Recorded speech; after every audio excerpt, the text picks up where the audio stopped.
Pronto, pode falar. Eu te tinha comentado pra ler, eu sou apaixonado por Carla Madeira. Tem um livro dela que eu ainda não li, eu vou pegar aqui, é A Natureza da Mordida. Então, Uhum. É que ele é gênero? curtinho. Ah, ela escreve sobre dor. Mais um livro de autodestruição. Nossa, é bem Vamos isso ter uma mesmo. autoajuda.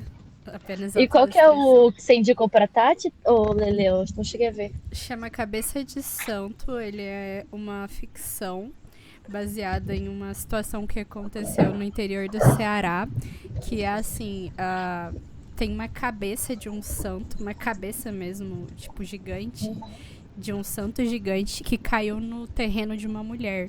E ninguém tirou e ficou lá por muitos anos. E aí começou, tipo, a galera falar um monte. Ah, tem gente morando dentro dessa cabeça, É transando, grandona. indo pra namorar, não sei o que, fazendo bagunça lá dentro. E aí nisso a escritora, que é a Socorro, ela teve essa ideia de escrever uma ficção sobre um menino que ele mora dentro dessa cabeça e aí ele fica ouvindo as pessoas irem namorar, porque acho que é Santo Antônio, então ele fica ouvindo os pedidos de relacionamento que as pessoas fazem pro santo, vendo o que as pessoas fazem lá Pera aí, a dentro. história da cabeça do santo é real? Tipo, A a cabeça história que já existe. apareceu a cabeça do santo? Sim, só que o personagem, o que acontece no livro não é Aham, real, é daí é ficção. baseado em coisas. Isso, é ficção. Uhum. E esse da Carla Madeiro, ela é brasileira, Lucas? Ela é uma autora brasileira. O primeiro livro dela a ficar muito famoso foi o Tudo é Rio. Qual? O Tudo é Rio. Tudo é Rio. Isso.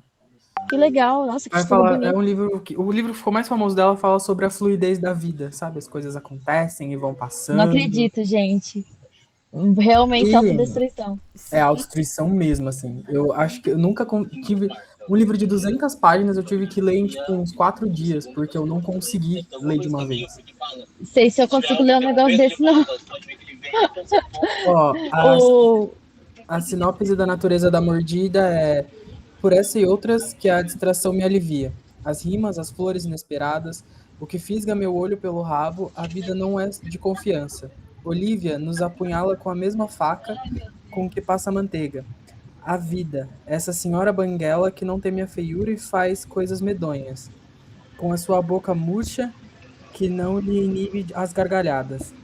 Ao contrário, gosta de nos exibir a extensão da mordida que nos dará com deboche e ironia, ao invés de dentes, por nos fazer pagar a língua enquanto giramos estonteados, para lá e para cá entre suas gengivas. Caraca, é romance ou é tipo filosofia? É um romance. Ah, ótimo. Muito legal, gente. As duas indicações são ótimas. Vai pensando aí então, enquanto a gente faz a nossa reunião, aí no final a O... gente vota. Só uma pergunta. Esse da cabeça do santo é legal ou é triste também? Eu acho que ele é divertido, engraçado. Ou a gente tá muito obras brasileiras, né? Tô gostando. Uhum, sim. Ó, aqui tá falando, o romance A Cabeça do Santo é um romance de realismo mágico sobre Samuel, um jovem que, ao buscar suas raízes no Ceará, abriga-se na cabeça oca de uma estátua inacabada de Santo Antônio. Lá ele passa a ouvir preces de Realista. mulheres locais, tornando-se um oráculo amoroso enquanto lida com a fé, família e destino. Que lindo. O realismo é a mesma categoria do Machado, não é? Uhum. Sim, É romances de bem crítico. realismo. Se for realismo, é bem crítico, bem Talvez ácido. E uma, também amargo um tapa na cara. Provavelmente, né? talvez uma obra um pouco mais leve seja melhor dessa vez. É, aí a gente pode deixar a sua pra próxima, que a gente já vai estar menos triste. Sim. Vambora, então. Beleza. Bom, gente, eu tinha pesquisado umas coisinhas aqui para falar para vocês, mas sobre o contexto da época do livro que a gente leu, que ele se passa ali em 1957 até 1960, que é quando acaba o livro, né? E eu tava até conversando com a Tatá um dia que eu falei, cara, isso é muito próximo da ditadura. Foram apenas 4 anos antes da ditadura, então imagina a tensão que tava ali. Aí eu fui dar uma pesquisada para ver o que estava acontecendo, né? Então foi na mesma época que Brasília foi construída. Então o Brasil ele estava com uma dívida externa muito grande, não só pela construção de Brasília, mas também. Então, tinha também as questões de industrialização do país. Então, isso estava deixando tanto os empresários preocupados com a instabilidade financeira, quanto os trabalhadores também estavam perdendo muito poder de compra. E aí, muitas pessoas passaram a ser mais pobres. E isso foi gerando muita tensão política. E também foi a época que os trabalhadores começaram a se organizar em sindicatos e fazer protestos. Foi aí que começou, né? Acredito até que o sindicato dos metalúrgicos, que até hoje é muito grande, foi nessa época que foi criado. E, bom, com essa industrialização, a gente passa por uma mudança do Brasil mais rural para o Brasil mais urbano. Então, muita gente começa a migrar das periferias ali, das cidades mais distantes para as cidades maiores, São Paulo e Rio. E aí Isso quando, tipo, na época que a Maria se mudou para São Paulo. que a Carolina se mudou para São Paulo. Tudo isso. Tipo, não Uhum. que aconteceu exatamente naquele ano, mas essa época estava Tipo, acontecendo. nessa época que ela tava migrando ali da cidade dela, que era Minas, né? Ela Interior veio de de Minas. Minas. É. Mas assim, nessa Pra época, cima. muita gente veio do Nordeste para São Paulo também, em busca de trabalho. Ela até comenta em muitos momentos do livro Sim, que tem fala muitos muito. nordestinos lá. E aí, com isso, começou a ter mais desigualdade social ainda, porque as pessoas iam para lá em busca de trabalho, não conseguiam, iam morar em favelas ou cortiços, em situações precárias. A cidade não tinha infraestrutura para abrigar essas pessoas, nem em casa, nem em transporte. Então foi se criando muita tensão. E externamente estava acontecendo também a Guerra Fria entre a Rússia e a URSS, né? Então era um contexto muito tenso e aonde estava acontecendo muita militarização. E aí o Brasil ele começou a ficar dividido entre pessoas entreguistas que queriam que alguma potência fora o Brasil invadisse o Brasil para resolver os problemas, no caso dos Estados Unidos, e as pessoas que queriam que o Brasil se resolvesse.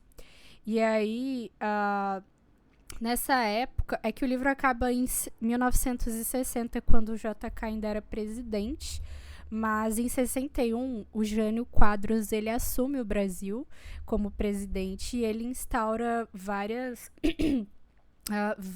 reformas na base agrária, na base urbana, na educação. E aí ele começa a ser atacado como comunista. Então ele começa a ser visto como uma ameaça comunista ao Brasil. E isso só fortalece a ideia de entreguismo, né? Essas pessoas que já queriam que alguém chegasse no Brasil e resolvesse. E acaba culminando ali em 64, então, de fato, a ditadura brasileira, que foi financiada em grande parte pelos Estados Unidos, né? Então, os militares, eles passam muito tempo instigando toda essa situação, tentando tomar mais poder, para que conseguissem, então, de fato, aplicar o golpe militar. E aí, obviamente, isso teve... acredito que todo esse cenário de tensão é muito... A gente vê muito isso no livro da Carolina de maneira real, sem romantização nenhuma, do quanto de fome ela passava e outras pessoas também, a realidade que ela vivia, as crianças, a falta de qualquer amparo social praticamente. Então, só trazendo mesmo esse contexto pra gente se situar em que época que isso aconteceu, eu acho que é importante a gente entender também. E é isso que eu trouxe. E aí tem coisas que eu gostaria de falar sobre o livro, mas se vocês quiserem começar, fiquem à vontade. Só acho bem engraçado que a gente percebe o quanto ela fala das questões políticas, humanitárias, e mesmo sendo tão distante, humanamente falando, é uma coisa que parece que está acontecendo agora, né? Exatamente, se passaram mais de 70 anos, acho que uns 76 anos desde que essa história foi escrita, e a gente parece estar convivendo com os mesmos problemas, e em alguns momentos Os mesmos políticos. os mesmos políticos, as mesmas famílias, né, que às vezes não é a mesma pessoa, mas é o filho de não sei quem que estava lá, ou a filha. E a situação parece que continua a mesma. E às vezes eu penso que talvez até pior. Eu não pesquisei esse dado, é só o que eu tô achando aqui da minha cabeça. Mas percentualmente eu acredito que aumentou a quantidade de pessoas em situação de favela. Tudo bem que, né, assim, o Brasil aumentou em pessoas, então a favela consequentemente aumentou. Mas eu tenho essa impressão de que percentualmente aumentou. E aí A gente pode pesquisar depois pra ter uma certeza de jogar lá no grupo, vai ser legal. pode Sim. ser. Vou dar uma O que eu acho legal ainda sobre esse assunto é que ela comenta diversas vezes no livro, acho que eu ia mais também para o final, sobre quanto que ela anuncia, né, essa questão da revolução. Ela fala várias vezes, vai ter revolução, vai ter revolução, vai ter revolução. E dito, depois de 4 aninhos ali veio a ditadura, né? É isso aí. Exatamente. Eu acho que a Carolina, ela tinha uma visão de mundo que, cara, nem pessoas com instruções da época dela tinham. E ela, sem instrução formal de educação, conseguia conectar os pensamentos dela ali e entender a realidade do que realmente estava acontecendo. E também acontece que ela estava também, não só na teoria, né? Ela estava na prática ali da consequência do governo, né? Sim, tanto que tem uma frase que ela fala, que foi na primeira parte do livro que a gente leu, mas que me pegou muito, que ela fala que a gente precisava de um governante, um presidente do país que tivesse passado fome, porque a fome também educa. Sim. Ô, gente, eu tô chegando aqui, eu vou ficar um pouco sem falar, mas eu tô ouvindo tudo, tá? Beleza. Mas aí, sobre a história do livro, eu achei interessante que nessa parte que a gente leu, falou algumas coisas que a gente tinha discutido na primeira reunião, que ainda ela não tinha comentado, que foi sobre a questão de romance dela com outros caras, que ela tem um romance ali com o Raimundo e com o outro moço. Ela só chama de cigano, Ela né? tem, mano, um cachorrão. O Raimundo é o cigano, mas tem um outro, que... esqueci o nome dele. Mas enfim, aí também fala sobre o pai das crianças, que eu queria muito saber. E aí, galera? Fala sobre o pai das crianças, o que me deixou, mano, muito pistola. Porque ela fala que o cara tinha dinheiro e ele não ajudava. Mas ele é pai só da Vera, não é? Eu não entendi. Em algum momento parece que ela falou que ele era o pai da Vera, mas em outro momento eu entendi que ele também era pai dos outros meninos. Porque quando ele vai buscar o dinheiro, ela fala pra Vera. Tipo, ela não fala pra todos, ela fala, vamos lá buscar o dinheiro do seu pai apenas. Sim, sim. Eu fiquei um pouco na dúvida. Mas, enfim, eu acho que é Faltou um pouquinho, gente, pra ela indiferente. revelar o nome dele. Um Sim, pouquinho, mas ela ela revelou as revelar. iniciais, né, dele. Porra, mas ele é um arrombado, né? Tipo, sabe o que eu tive a impressão? De que ele só não parava de pagar completamente pra que o nome dele não fosse revelado. Isso ficou bem evidente. E, pô, é foda porque a Carolina, cara, ela tava numa situação de, tipo, miséria. E como que ele via isso e falava, ok, tá tudo bem? Uhum. Sendo que ele tinha, enfim, dinheiro, tinha um comércio, ele tinha condições. E, enfim, queria muito que ela tivesse revelado esse cara e metido ele no pau. Mas sabe o que eu acho? Que talvez fosse um amor meio proibido isso daí, entre os dois. Tipo, não sei, talvez ele fosse casado e tivesse outra família, por isso, enfim, não queria que revelasse o nome Faz muito dele. sentido, eu não tinha pensado nisso. Mas meio que ela processa ele por pensão, né? Porque ela vai buscar, parece que num fórum, se eu entendi direito, porque isso que eu achei um pouco estranho, assim. Ela vai buscar o dinheiro num lugar onde várias mães vão buscar o dinheiro também, tipo, uma fila de gente. É porque eu acho que não Um tinha. advogado também, né? Com um Uhum. advogado. Eu acho que era como era feito antigamente. Eu não sei como era esse processo, mas imagino que ela não tinha nem conta bancária, né? Uhum. Então, provavelmente quem recebia era o advogado, aí ela ia nesse lugar, tipo uma promotoria, que é o advogado de quem é pobre, e pegava o dinheiro com essa pessoa, talvez. Acho que é isso. É que eu não sei, eu acho que pra mim é muito, por causa da vivência mesmo, é muito difícil imaginar um mundo totalmente analógico. É. Bom, eu ainda peguei um pouco de algumas coisas. Eu lembro de, tipo, pessoas indo receber salário na lotérica, essas coisas, sabe? Uhum. Sim, Mas eu acho que era tipo isso. mas faz sentido. Eu achei muito interessante quando ela começa ali a se envolver com o cigano. Uhum. E aí ela tem algumas visões, algumas reflexões e por um segundo, uma fração zica, assim, ó, de milésimo de segundo, eu achei que ela ia entrar na vida nômade do cigano, porque, nossa, mas quando ele se aproxima ali daquela garota, que, se eu não me engano, ele chama ela de filha, alguma coisa assim, Ele meio que cria essa menina, né? Sei lá, ela é responsabilidade dele de alguma forma. e ele dá super a Eu não entender entendi, que gente. Ele se envolve com ela? eu entendi que sim. Então, Eu também, mas eu não entendi também. certo. Porque assim, ela não fala literalmente, né, nossa, aí ele se envolve, mas ela fala, tipo, que eles se tocam de um jeito estranho, que ele olha pra ela de um jeito estranho. Sim. Então, deu a E, entender pra mim. e ela fala que ele ficava olhando pra outras meninas novas também, sempre na cidade de 11 anos, 12. É pedófilo, Eu né? achei estranho. Eu Exatamente. achei estranho porque ao mesmo tempo que ele fazia isso, ele se envolvia com ela. Daí eu, por isso que eu tive um pouco essa confusão, assim, de saber se eu tava entendendo certo ou se eu tava tendo uma interpretação diferente. Eu acho que foi isso. Inclusive, eu acho que foi isso mesmo que fez a Carolina não querer mais se envolver com ele. Porque ela sabia que o que ele tava fazendo era zoado. Não só pelo fato dele estar saindo com ela, mas porque a menina era uma criança. Uhum, Mas assim, eu entendo que naquela época era um pouco mais normalizado do que hoje. Mas sempre foi errado. sim. É que assim, eu não tenho plena certeza, mas se eu não me engano, na cultura cigana é um pouco comum você ter mais de uma esposa. Uhum, É sim. uma coisa assim, que é aceitável, né, em alguns lugares.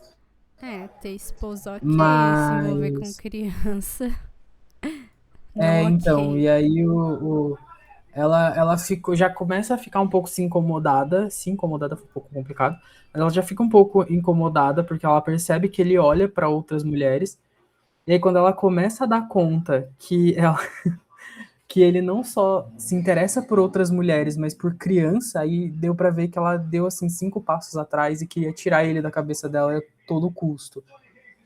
Sim, mas mesmo assim foi muito legal ver ela apaixonada. Ela fala umas coisas muito Hum, bonitas. A paixão, né, gente? Ela mexe com a pessoa de uma forma tão poética. A paixão me pegou, tentei escapar, não consegui. Sim, eu achei bonita essa parte. Eu gostei de algumas frases que ela escreveu a respeito dele. Ela falou alguma coisa sobre os dois serem almas gêmeas, não é? Eu não lembro exatamente o que ela falou, mas foi bem bonito. Acho que era Eu, par de sapato. Eu até achei que ela ia deixar de lado.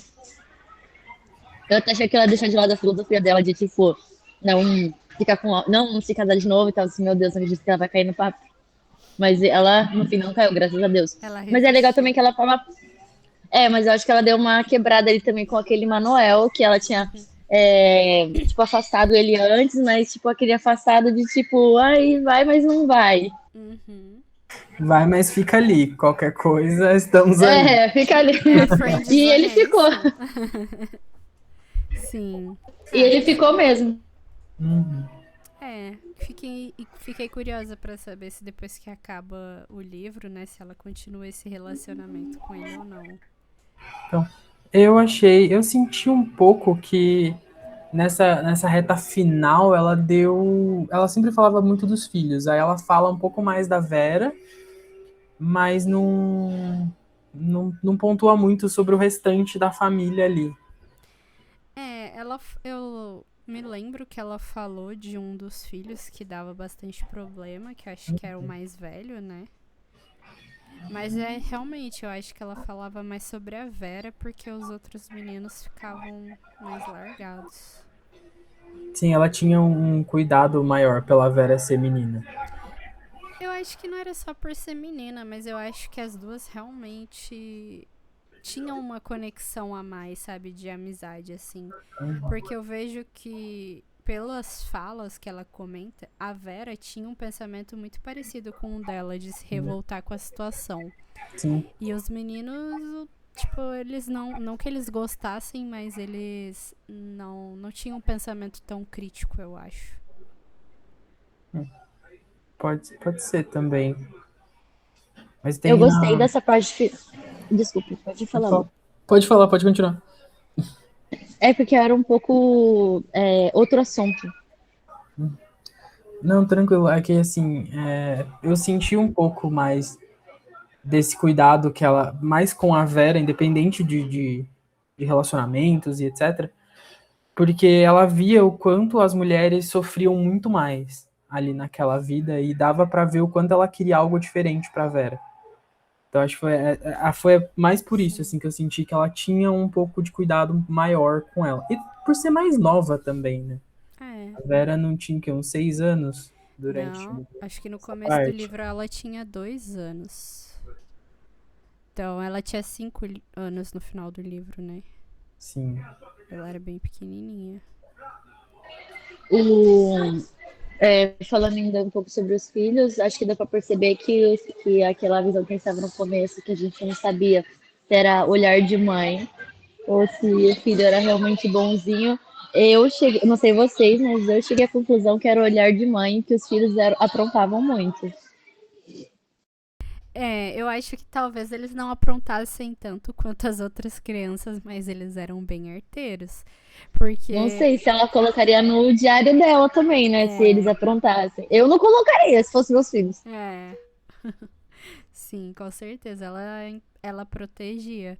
Mas eu acho que a partir do momento que acontece aquela cena lá do estupro, né, o possível estupro, eu acho que aí ela muda um pouco a concepção dela sobre os filhos. E ela começa até a pontuar algumas coisas quando eles aprontam, começa a bater neles, coisa que ela falava que não fazia. Então ela acabou tendo que mudar Isso. a abordagem ali. Inclusive, o que eu ia falar aquela hora é um pouco a ver com isso também, bom que você falou, que daí é até um gancho, que eu gostei muito, assim, da conclusão do livro, que também do começo até o final, eu acabei conhecendo uma outra Carolina, que é essa Carolina mais brava, esse lado dela mais aflorado, que, por exemplo, jogou água na cara do rapaz, que se envolveu amorosamente com as pessoas, que bateu nos filhos, que ficou nervosa, se envolveu em brigas, e que no começo a gente tinha muita visão que ela passava pra gente, né, de ser aquela mulher, vamos dizer assim, comportada, mais justa, aquela que está sempre observando. E ao longo do livro, assim, eu fui vendo alguns momentos dela mais enérgica, mais humana, vamos dizer assim, e eu achei muito interessante conhecer esse outro lado da autora também. Sim, com certeza. Eu acho que a gente é uma coisa, mas a gente quer ser outra, né? Então, obviamente, a gente vai escrever. Olha só, temos um intruso. A Eu gente, falei que ele vai aparecer no YouTube, ele não sossegou ainda. a gente vai divulgar eles. Eu vou usar a sua Divulga. imagem. Olha aí. Mas, Podem continuar, gente, eu tô ouvindo, pode ignorar aí. mas então, uma coisa também que eu achei interessante, quer dizer, é uma coisa horrível, mas eu achei interessante abordar isso, que foi a questão da sexualização das meninas na favela, que abordou sobre os pais abusando de filhas e tudo mais, que é uma coisa que a gente sabe que acontece, sempre aconteceu, até hoje ainda há muitos relatos. Mas, cara, como é uma realidade muito crua, né? Tipo assim, o pai fala pra filha, transa comigo que eu te dou 100 cruzeiros, cruzados, enfim, te dou dinheiro pra você comprar o que você quiser, ou o que você precisa. E, cara, é bizarro pensar que isso ainda acontece, que os homens adultos, eles têm coragem de fazer isso com as meninas mais novas e pior ainda com as próprias filhas. Eu ia falar isso, que com meninas mais novas já é ruim, com as próprias filhas, então, não preciso nem comentar. E oferecer dinheiro já é ruim, fazer a força, não preciso nem comentar. Exato. Que é quando ela É, comenta sobre a prostituição, né? Que é... também tem essa parte da prostituição, só que esse acho que ele tá falando é outro, eu acho que Não, não sim, é sai que é, mesmo se eu não que. me engano, é meio Ah, que seguido, assim, É a meio ideia. próximo, sim, que ela fala que umas Porque, meninas de 16 anos estão se prostituindo, né? sim, e aí eu sei, que aí vivia cheio de menino lá na favela, né? De jovem lá na favela, que estavam indo atrás desses meninos. E eu acho engraçado que a princípio ela não revelou o nome das meninas, né? Ela colocou a inicial, que acho que era A e I, não lembro exatamente. Mas logo um pouco à frente ela comenta um nome de duas meninas que era justamente nessa sequência A e I, que começava do assim, olha só, ela revelou ali nas entrelinhas o nome das meninas. Eu É, peguei, não sei se vocês também pegaram. eu não peguei, mas eu acho que não foi ela que fez isso. Deve ter sido o editor pra não gerar processo. Talvez, mas eu achei muito interessante ter ocultado o nome, mas depois ali a gente consegue caçar a fofoca ali no meio com o nome das meninas, que ela comenta assim, depois de algumas páginas assim, daí, tipo, vamos supor, Samira e Almira. E Uhum, era a mesma sequência que ela usava pro S e A. Né? Tipo, uhum. meu, quem e pegou, é, pegou. essa parte de nome é até legal que ela fala, né? Que ela começa a publicar como se fosse umas tirinhas de jornal, e aí ela até sai avisando para todo mundo que ela tinha sido publicada e que ela começou a aparecer. E aí que começam as brigas com ela para ela não colocar o nome das pessoas, e aí ela, tipo, não, eu coloco sim, porque é o que você faz. Nossa, E, sim. cara, eu acho que é muito do que a Tatá disse de dela mudar bastante. Tipo, ela sempre via ela como uma pessoa muito corajosa, mas que sempre dava ali tentando fugir um pouco, dar umas esquivadas dos problemas, porque ela já tinha problema demais, para que ela ia querer mais briga ali no meio do caminho. E aí, quando as pessoas viram pra ela e falam que ela não pode pôr o nome, eu acho que, se eu não me engano, uma chega até a falar que queria dinheiro em troca. E aí ela vira tipo, não, eu vou colocar o nome sim, se você não quer aparecer nas minhas colunas. Vou chamar de coluna, porque eu não lembro muito bem como é que ela fala. Mas se você não quiser aparecer nas minhas histórias, você que não faça as coisas erradas, você que mude e viva direito. E eu fiquei tipo, vai, cara! Ela é muito foda, né? Ela é muito. Cara, uma mulher muito guerreira e muito. Ela sabe se impor, ela sabe o lugar dela e ela sabe mostrar o lugar dela. Muito foda. Alguém sabe como ficou essa questão processual, assim, sobre ela mencionar nomes no livro? Não, não faço ideia. Você tá no mudo, Lucas? Eu até tentei dar uma pesquisada, mas tudo que você pesquisa sobre o processo dela só aparece as coisas sobre a herança, então é um pouquinho difícil. Eu falo processual, assim, tipo, se ela tinha autorização para citar nomes ou Então, se sim, foi na coragem. é o que eu estava dizendo, eu não, é muito difícil achar qualquer coisa relacionada, porque toda pesquisa que você faz para ela volta para a questão da herança. Acho que é difícil achar mesmo, né? Não, É, não sei se vai ter essa informação. Mas eu acho que naquela época era mais, sei lá, não sei se era tão rígida a legislação em relação a você mencionar nomes. Até porque ela não mencionava, tipo, nome e sobrenome pra você, de fato, conseguir chegar naquela pessoa. E era uma época também que as questões jurídicas não eram tão divulgadas, né, como a gente tem. Sim. Então não sei também se chega nesse caminho. Mas aí, se eu não me engano, tem a briga que mais me marcou, assim, nessa questão, foi por causa da energia, que o cara fala pra ela que ela não podia ficar falando aquele tipo de coisa sobre ele. Aí ele queria cobrar uma taxa a mais pra ela de energia e ela fala que aquilo era contra a lei, que ele não podia fazer isso. Sim, e aí ele fala, eu faço o que eu quiser. E aí vai lá e corta a luz dela. Ah, Mano, sempre existiram pessoas que queriam se Mas só aproveitar uma dos nota, pobres, né, velho? eu acho que ela usava a luz só pra ouvir o rádio, se eu não me engano. Ela não tinha, tipo, não luz tinha assim, né? luz, Se né? eu não me engano. Ela só começou a apagar a luz depois que ela pegou o rádio. Se eu entendi certo. É, eu acho que é isso mesmo.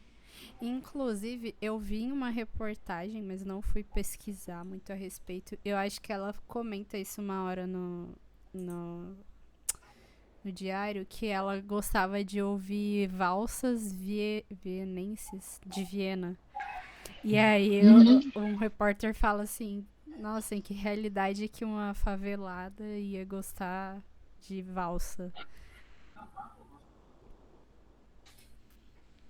Era bem. Incrível. Eu ia comentar outra coisa também sobre esse trecho da briga, né? Da briga mais feia. E, cara, eu acho que dava pra sentir o ódio dela, assim, falando do cara, pelo tanto que ela fala dele no livro, de tipo, cara, você vai fazer o que você quer, então agora você vai ver que você vai aparecer muito no meu livro. Eu acho muito legal também essa questão das pessoas saberem que ela escreve e ela também sendo muito sincerona. Até tem uma mulher que fala assim: ah, eu vou aparecer no seu livro dela. Ah, você vai, né? Mas por que eu vou aparecer no seu livro? Ah, porque você saiu brigando pelada aí outro dia. Eu acho muito legal essa questão dessa. Tem uma figura de linguagem para isso, agora eu esqueci. Metalinguagem, eu acho. Que é da obra falar sobre a própria obra. E eu acho muito interessante quando isso acontece ali no livro. Achei muito interessante, né, no caso. E é legal, com uma questão mais política sobre o assunto, que a gente vê principalmente nessa questão do cara da luz, e tem a outra pessoa lá, que é a dona da torneira, que eles vão buscar água. Porque quando tem um documentário muito legal sobre o carnaval, que vai falar sobre as milícias e o jogo do bicho. E aí eles pegam. O repórter pergunta para as pessoas, né? Tipo, por que vocês não denunciam? Vocês sabem quem eles são, vocês sabem onde eles estão. E aí uma das pessoas fala para eles, tipo, ó, aqui quem traz comida, quem traz água, quem ajuda a gente a manter energia, quem traz remédio não é o Estado, quem faz tudo o que precisa é os caras. Então, assim, quem vai ter coragem de denunciar quem ajuda a gente? Eu acho que nessa visão dela, pelo menos interpretativamente, ficou bem claro assim que o Estado falha e falha muito e sempre tem alguém para entrar ali nessa falha do Estado e tentar fazer alguma coisa que, mesmo que sendo de certa forma prejudicial, porque ele cobrava dela a energia e cobrava de uma forma assim bem errada, ainda era a energia que o Estado não levava para lá. Então, muitos Nossa, é buracos. verdade, eu não tinha parado pra pensar nisso. Sim, e eu acho que isso mostra meio que o início da milícia, né? Esse ano fui passar o ano novo no Rio de Janeiro, num bairro de milicianos. E, cara, lá é bem diferente como as coisas funcionam. Mas é exatamente isso. Eles cuidam da população, mas ao mesmo tempo é bizarro que eles têm certeza da impunidade do Estado. Então, se por acaso acontecer alguma coisa ruim e eles fizerem justiça com as próprias mãos, eles realmente não se importam com a justiça do Estado, porque o Estado não chega ali, nem pro bem nem pro mal. Então, cara, nesse ano novo eu vi até uma situação muito complicada. Tipo, quando eu cheguei lá, tinha um carro parado na rua E aí, no dia seguinte, após o ano novo, eu fui ver o carro tava detonado. Todos os pneus furados, vidros quebrados, todo destruído o carro. E eu não entendi o que tinha acontecido. Mas depois a gente foi pescando umas conversas de quem mora ali. E eles falaram assim: bom, aqui no nosso bairro a gente tem uma lei que é não estacionar na frente da casa e da garagem de ninguém. E quando você não faz isso, você não cumpre isso, você tá sujeito a tacarem fogo no seu carro. E aí falaram: bom, quem chamou essa pessoa para passar o ano novo aqui deveria ter avisado ela sobre essa regra, porque ela deu sorte que só furaram os pneus e quebraram os vidros, porque a maioria das pessoas, eles tacam fogo no carro. E eles não têm medo de ninguém chamar a polícia, sabe? É isso. Olha só quem Ai, tá gente, usando. caí aqui sem querer explicar o meu negócio. Lele, desculpa, muito barulho aqui, né, gente? Mas eu sou um pouco leiga, eu não sei o que é um bairro de milícia. Você pode dar uma explicadinha? Sim, como que funciona? Milícia são geralmente pessoas que são civis, mas que acabam tomando algum tipo de poder como se fosse um militar.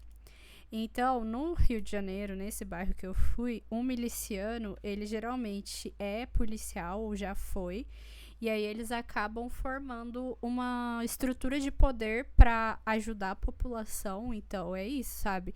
Eles levam internet mais barata, levam gás, levam comida, água tratada, mantêm a ordem no bairro. Só que em troca, as pessoas precisam pagar um dinheiro a mais para eles. Então, é como se fosse uma taxa de condomínio extrajudicial ali. Tipo, não é dentro da lei, não é permitido, é proibido. Só que as pessoas, elas são coagidas a fazer. Ou porque, se elas não pagarem, elas podem morrer ou ser expulsas.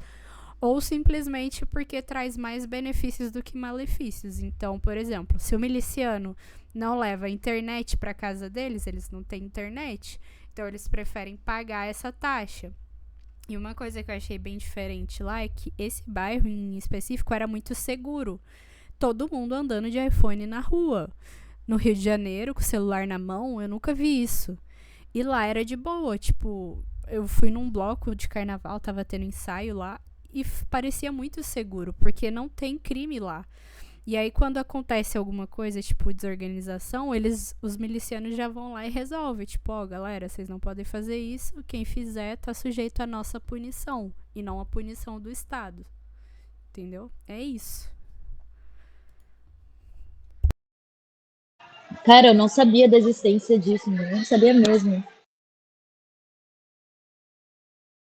Tem um documentário muito legal da Globoplay sobre o jogo do bicho no Rio de Janeiro. Vai explicar bem como é que funciona, como é que monta e da onde que vem esse dinheiro. É bem legal, bem interessante. Uma coisa que eu queria comentar sobre o livro é que eu achei muito legal a forma como mostra um pouco no livro um pouco sobre essa realidade que ele falou sobre os milicianos, não sobre os milicianos, mas sobre essa impunidade, não impunidade, mas a forma como o sistema não funciona como deveria funcionar. Porque em diversas situações a Carolina ela busca o auxílio legal, ela tenta fazer as coisas da forma certa como deveria ser, e ela poucas vezes ou quase nenhuma ela tem o retorno pela ação dela de sempre primeiro procurar o meio legal de fazer, ou seja, ela várias, ai, cachorro, em diversos momentos ela tipo vai nos órgãos, enfim, pedir ajuda, pedir orientação e quase nunca ela tem uma resposta, inclusive tem até uma passagem que um manda para o outro e ninguém resolve o problema. Exatamente. Então o Estado falha muito, né? Com essa população. Dá pra ver o quantas vezes ela vai lá chamar a polícia e as pessoas continuam lá e nada, parece que nada acontece, nada resolve.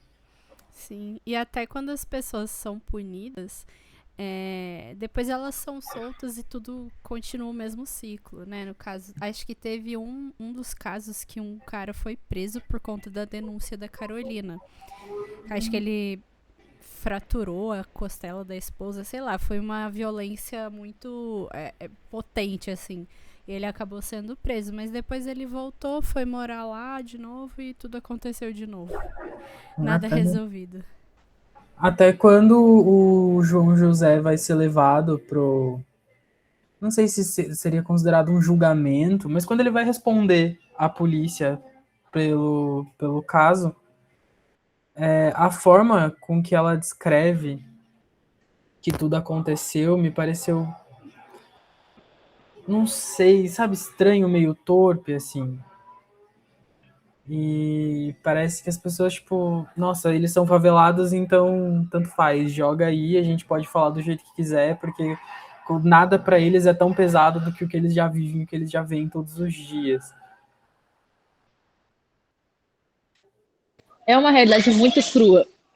É uma verdade mostrada assim, sem dó mesmo, né? A Carolina, ela é muito, como posso dizer, tipo, direta, né? Na forma como ela conta a história e ela não é delicada nas palavras, né? Mesmo para contar as coisas assim que acontecem. Eu acho isso muito interessante também. Sim, e eu tava pesquisando que ela foi realmente a primeira favelada a escrever a realidade da favela.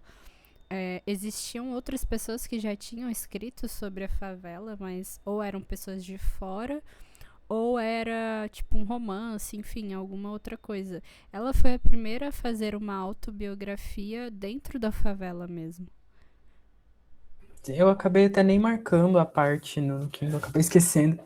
Tem quando ela começa a publicar que a pessoa fala pra ela que ela não devia escrever daquele jeito sobre a favela, porque Que era senão perigoso, né? o que que as pessoas iam pensar, iam ver os favelados de uma forma ainda pior. E aí ela fala, tipo, cara, eu escrevo a minha realidade, a realidade do que eu vejo. Não tem como a gente mascarar isso aqui.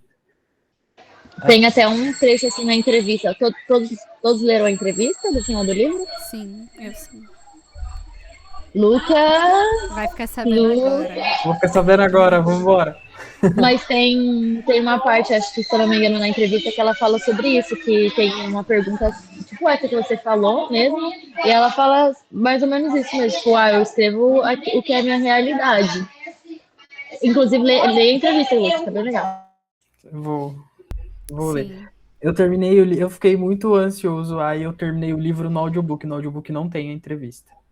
Então, Não, e outra coisa que eu queria comentar com vocês é que uma coisa que aconteceu comigo, eu queria ver se com vocês foram assim também, mas no começo do livro eu tava com muita dificuldade de ler, me emocionava muito, achava difícil a leitura, uma leitura muito dolorida, muito sofrida, mas ao longo das páginas eu meio que fui me acostumando, assim, ficando mais bruta, vamos dizer assim, e aí eu conseguia, tanto que agora na última parte eu li, tipo, várias páginas de uma vez, parece que eu já fiquei até meio anestesiada com aquela realidade, como, tipo, tá, briga acontece todo dia ela passa fome, todo dia é isso, então, tipo, eu acho que eu acabei ficando mais bruta mesmo, com as coisas que eu tava lendo. Eu queria saber como que foi para vocês essa passagem, se teve também, ou se vocês ainda deixaram bem sensibilizados até o final do livro.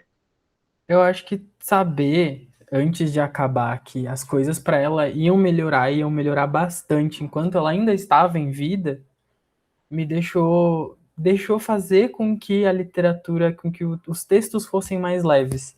Porque eu acho que se eu fosse assim, totalmente no escuro, só com a história, para saber aonde é que ia chegar, porque assim, era toda hora numa consequente esperança, até porque eu achei ela uma pessoa com uma fé gigantesca sobre eu vou conseguir sair daqui, eu vou melhorar, eu vou conseguir publicar os meus textos. Tanto que quando ela manda o texto para os Estados Unidos e o texto volta com uma carta do tipo, nossa, não vamos conseguir publicar, eu fiquei tipo, caraca, ainda bem que ela não desistiu, ainda bem que tinha o repórter no Brasil que estava ajudando ela, que estava querendo fazer isso acontecer. Porque para mim foi muito isso. Saber que as coisas iam melhorar é o que deixou o livro um pouco menos pesado para conseguir manter o ritmo de leitura. É, Inclusive na entrevista, sabe, ela faz agradecimento ao entrevistador, o entrevistador não, o repórter, né, Aldário Dantas, alguma Audálio coisa assim. Dantas. Uhum. Assim, eu me senti.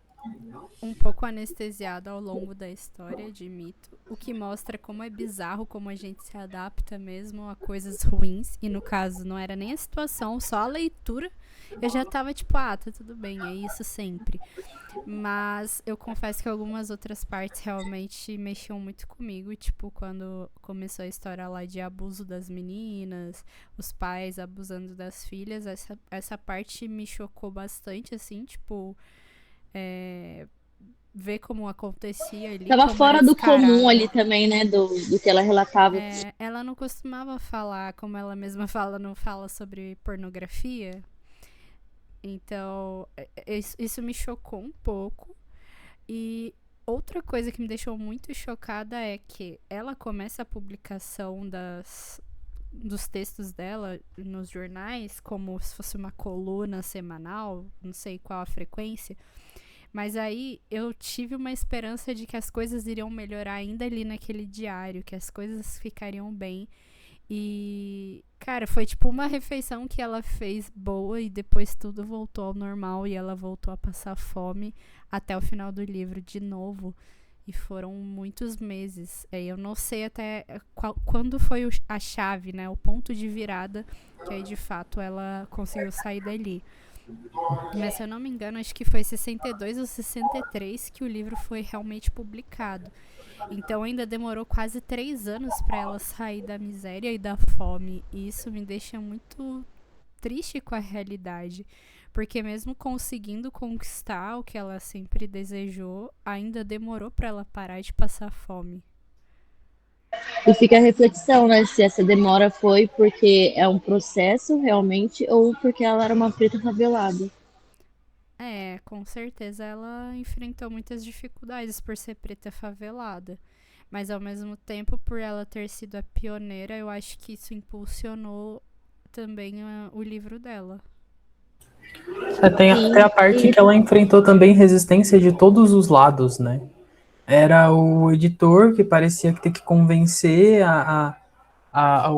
o órgão que fez a publicação, as pessoas que iam atrás dela porque não queriam aparecer na história, algumas pessoas que queriam aparecer na história para falar que estariam aparecendo. Acho que foi uma escada muito longa até ela conseguir chegar lá. Sim. Se parar pra pensar, assim, ela viveu 10 anos bem da vida dela, porque antes disso ela era pobre no interior de Minas, numa cidade rural, foi julgada por ler um dicionário, presa. Aí ela vai para São Paulo, passa por inúmeras situações, mora na favela, passa fome. E aí ela deve ter comprado a casa dela em que? 63, 64 e ela morreu em 77. Então eu acho que pelo tanto que a quantidade de anos que ela viveu, ela sofreu a maior parte. Pouco tempo ela realmente pôde aproveitar. E ela fala que mesmo quando ela foi para casa de alvenaria, ela ainda não encontrou aquilo que ela buscava encontrar, né? Que foi quase como uma outra decepção na vida dela. Sim, é porque eu acho que até um tema que eu queria falar que, tipo assim, quando ela tá na favela, ela fala que a gente tem meio que uma visão errada dos pobres, de achar que os pobres são solidários, mas que na verdade eles não são. E isso me chocou um pouco, porque eu até imaginava que as pessoas seriam mais solidárias ali. Mas enfim, ela esperava encontrar essa solidariedade, bondade, enfim, compreensão, acho, talvez num bairro mais nobre. Mas ela continua encontrando muitos problemas, só que felizmente sem a fome. E tanto que, uma coisa que eu queria muito fazer agora nessa última reunião, podemos aproveitar já que também está no final, é que esse foi para mim disparado o livro que eu mais fiz notas, mais deixei notas. Eu não sei vocês, e se sim, queria saber qual foi o trecho que vocês mais gostaram, que vocês deixaram anotado no caso. Só para complementar aqui rapidinho, o livro é publicado em 1960.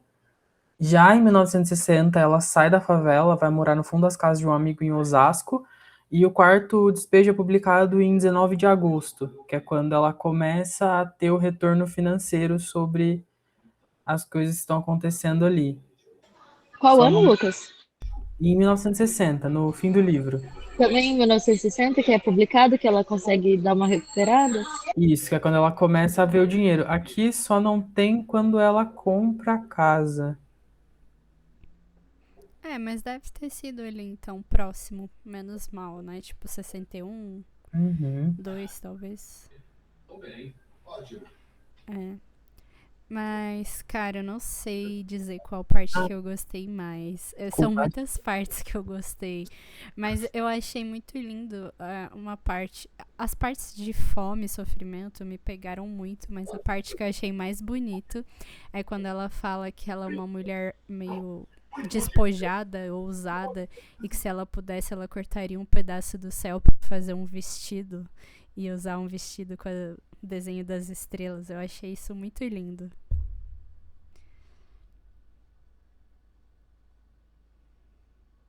E você, Lucas? É, você perguntar, Lucas. Bom, eu acho que só complementando aqui rapidinho, ela compra a casa de alvenaria em Santana no 1960, 24 de dezembro. Eu acho que esse foi um dos livros mais densos que eu já li. Eu acho que por ser uma coisa assim, por ser muito realidade, a sensação de que você tá lendo o diário de um conhecido que você encontrou ali perdido em alguma coisa, sabe? Mas muitas cenas me chocaram muito. Eu fiquei até um pouco balançado, principalmente no começo, que depois realmente dá essa sensação de extasiamento, assim. Mas eu acho que não vou dizer uma parte específica que me pegou bastante, mas eu acho que as questões históricas políticas do momento me deixaram um pouco mais balançados do que eu esperava. Porque eu não vou mentir, deu uma sensação de, sabe, pra quê? A gente tem os mesmos problemas e a gente continua lutando pelas mesmas coisas, então assim, sei lá, me deu um pouco essa sensação, assim, sabe?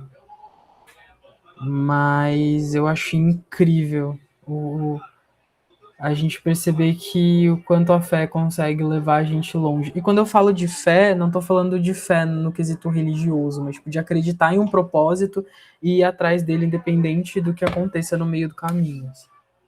Nesse caso, a gente usaria crença, mas que crença também acabou ficando aí pro lado dos crentes, mas seria quando a diferença de fé é religioso, crença quando é acreditar mesmo.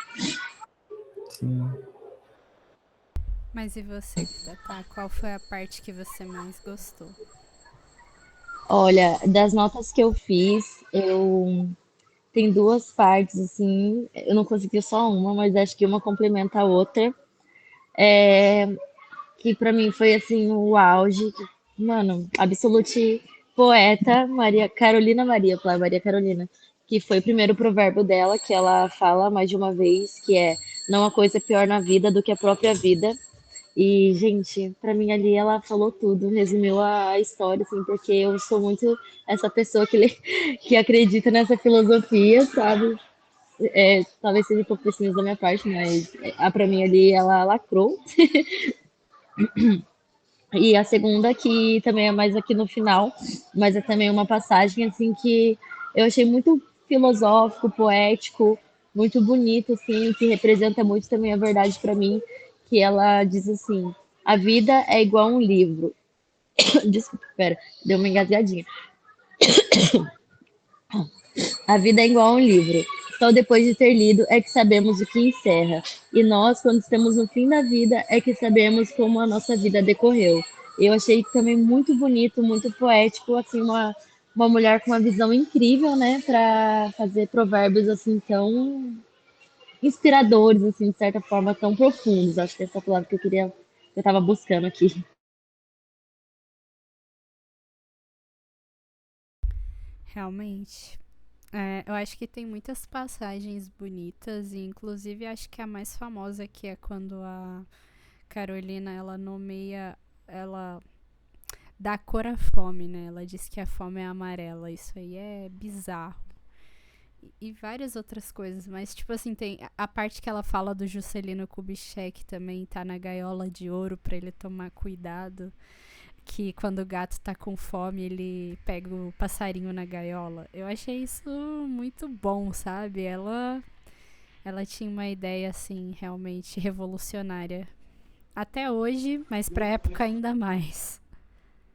Sim, eu contando aqui, o meu Kindle mostra que eu tenho 19 destaques durante o livro todo. Gente, acho que eu nunca tive um livro assim, com tanto destaque até agora. Tudo que a gente leu. No máximo que eu tive, acho que foi 2 ou 3, assim, estourando. Eu acho que a escrita da Carolina é impecável. Eu quero muito ler os outros livros dela também. Não Só sei se tá cedo para pra mim. só para, né, trazer também, eu gosto muito do começo de 8 de dezembro, em que ela fala: de manhã o padre veio dizer missa. Ontem ele veio com o carro capela e disse aos favelados que eles precisam ter filhos. Penso, porque há de ser o pobre quem há de ter filhos. Se filho de pobre tem que ser operário. Então, assim, ai, Muito bom, né? é muito Nossa, tá horrível aqui. Sim. bem denso, assim. Antes Mas de encerrar, ai, peraí. Antes de encerrar 100%, eu queria também falar sobre o final mesmo do livro, tipo, como que acaba, no sentido de que eu achei também muito legal, assim, acabar com o ano virando e ela começa 1 de janeiro. Acordei para pegar água. Gente, ai, muito lindo, até emociona. Porque, não sei, eu acho que traduz muito esse pensamento de, tipo, mesmo depois de tudo que aconteceu aqui, ainda tô eu firme, sabe? De alguma forma. Sim. Eu acho que é isso, então. Alguém quer falar mais alguma coisa sobre o livro? acho que não, acho que foi bem elencado, foi pontuado tudo. Aham, é um livro incrível. A gente agora tem que dizer a nota, né? 10 de 5. Superou expectativas. Muito bom. Tá Superou muito. chorando. Tô emocionadíssima. Pior que tô mesmo. Nossa, tanto que eu me emocionei lendo esse livro. Não tá escrito. Nossa, foi incrível, arrebatador. Eu acho incrível porque eu nunca pegaria esse livro pra ler por vontade própria, assim, tipo, eu gostei da sinopse, vou ler. Eu acho que eu nunca faria isso. Eu li por causa do clube mesmo. E tô surpresa, muito feliz de ter escolhido participar do clube no começo do ano. Sim. E você, Lucas, sua E a nota? nota, né? Eu não falei. É. Eu acho que eu daria. Olha, até agora os 2 últimos livros foi nota 8. Eu acho que eu vou subir para 9, 9 de 10. E não, é a primeira vez que eu não indicaria esse livro para qualquer pessoa, eu só indicaria para uma pessoa que acho que está mais acostumada com leitura. Cara, eu vou muito na onda da Tatá, porque assim, eu acho que esse livro realmente não é pra qualquer um. Eu acho que ele é um livro que realmente muita gente não vai entender, mas não entender do estilo não conseguir entender a história, mas não entender a densidade e a complexidade que essa história tem. Sim. Eu também daria um 9 porque ainda estou muito psicologicamente abalado. Eu levei esse livro para terapia, nunca levei um livro para terapia. Eu cheguei pro meu, Gente, Autodestruição. eu também! Desculpa, galera. eu cheguei pro meu Eu terapeuta e falei: também! por que a gente faz as coisas? Se tá tudo acontecendo igual 70 anos depois. Depressão. Mas A gente foi. vingando aqui. Falta 1 minuto, galera. Mas foi isso. É Pode falar, isso. Lê. Vai, Sua vai, vai, vai, nota vai. 9, né? É 9. isso. É isso então, galera. Aí a gente combina do próximo livro, então. Vai ser o Cabeça de Santo ou Cabeça de Ok, Santo? E aí o Eu volto próximo cabeça de santo. então também. votamos todos. Aí o Nossa, esse é o próximo. gato mais uma autodestruição tão breve.